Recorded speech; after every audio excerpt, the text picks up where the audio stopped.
I refused to let you look after me.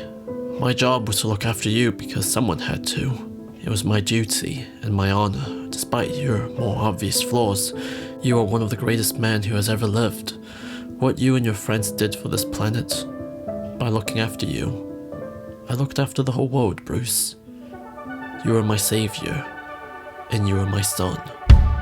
Something changing your mind.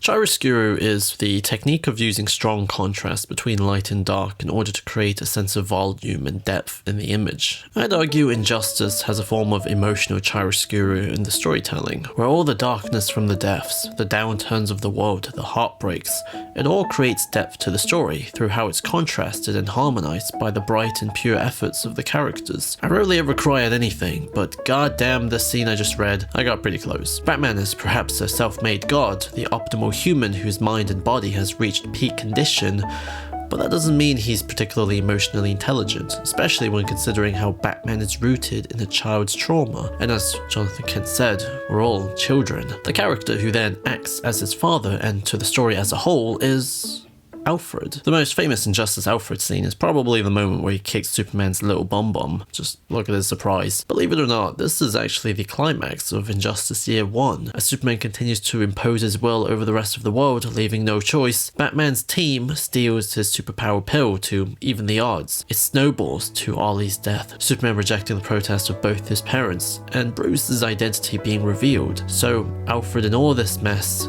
stands up to protect his son, being the first to take the pill after it's been fully analysed.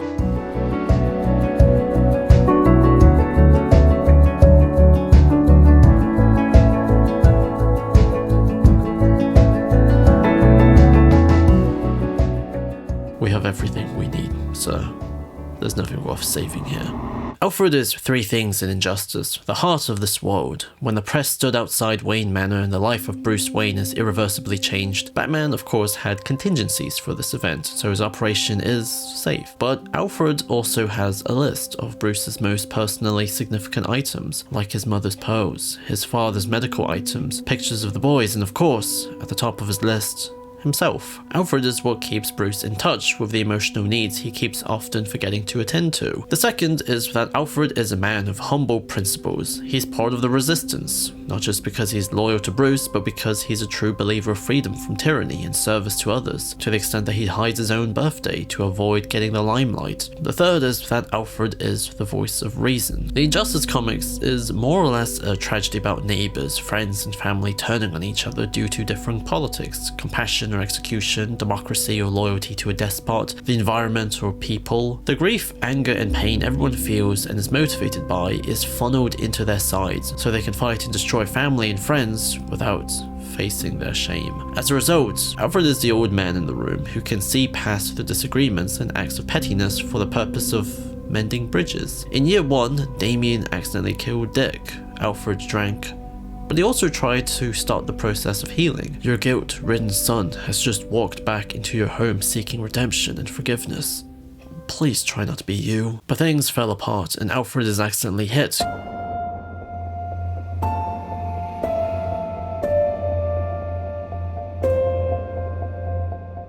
Before they split again. So what now? You kill Alfred. Superman secretly sends Zaz with the code to the Batcave. And this is what happens. This is the precise moment where notions of being together again was gone, where any idea of reason which can unify the Bat family fades away into the fog of hatred and emotions. Alfred's death in Year 5 was kind of goof to me, a moment which felt more like shock and obligation than anything, since Damian's irredeemable in the game and Alfred isn't mentioned, so he's probably dead. The quality dip isn't too surprising though, because it was during the gap where Tom Taylor wasn't writing, but when he did come back for Injustice 2, he took Alfred's symbolic meaning and let it sing to its highest notes. After Superman has toppled, the world had to deal with Ra's al Ghul's eco-terrorism next. Damian and two of Bruce's other children dig out Alfred's body where he's resurrected. The results isn't what you expect. He's the husk, unable to speak, unable to eat on his own, unable to walk. It's heartbreaking. Damien with a father who left him, a grandfather who's a psycho, and his hero is in prison, only wanted his grandpa back. But during Batman's war in Raish's Sanctuary, Alfred stands finally, to bring about a moment of shared sense, before Blue Beetle accidentally wrecks everything. What's really clever about the way Injustice 2 is constructed is that the framing changes. At first, you read it as a conflict driven by ideologies, differing viewpoints on the what shoulds. Raish wants to destroy humanity for the safety of the natural world, Batman wants to form a new, better humanistic government from the ashes of the old,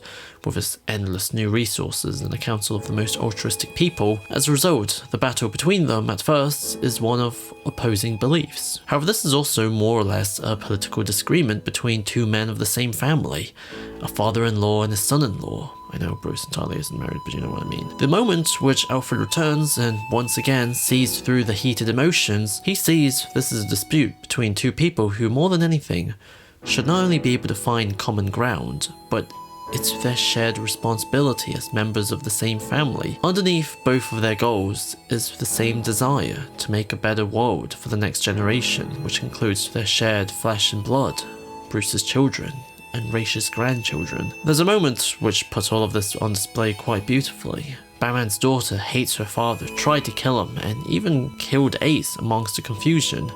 In prison, Alfred visits her with a meal that he accidentally drops as his health continues to decline, but his very attention and concern causes her to open up, bypassing her guardedness. On one hand, they are both people who's risen from the Lazarus pit, both from the same family.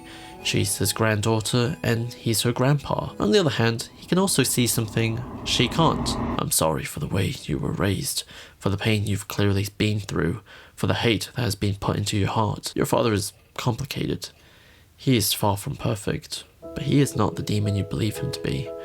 The world isn't so black and white, Miss Al Ghul. He can see she only sees the political idea of Bruce, not the man, not the father. So the only way for this to change is for Bruce to act outside of fighting for his idea of what's right and demonstrate some common humanity. Alfred, he has killed thousands, and if all you do is fight, he will kill again, millions more. He must face justice. Oh, stop it, Bruce. I don't feel...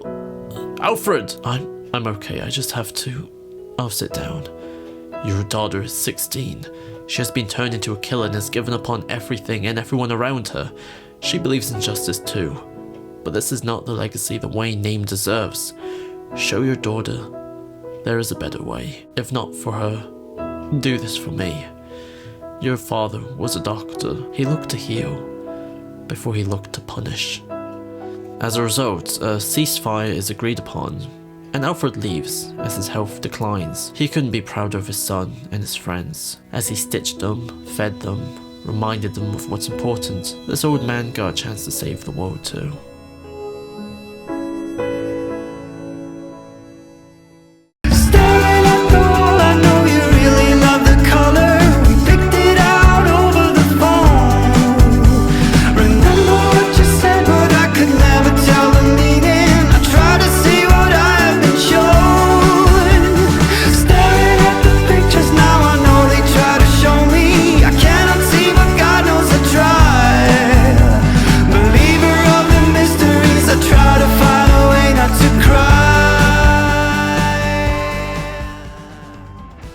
So this was the Injustice Alfred video. This was something I wanted to make so badly after I finished reading Injustice 2 originally, but then I didn't make it until now because I didn't want to overwhelm the channel with just pure Injustice character studies. But anyways, especially thanks to everyone on Patreon. I'm working on a John Wick video, and it's pretty painful because the films are made by Lionsgate, who copyright claim and block everything, so I'm gonna have to try and find a way to make it visually interesting.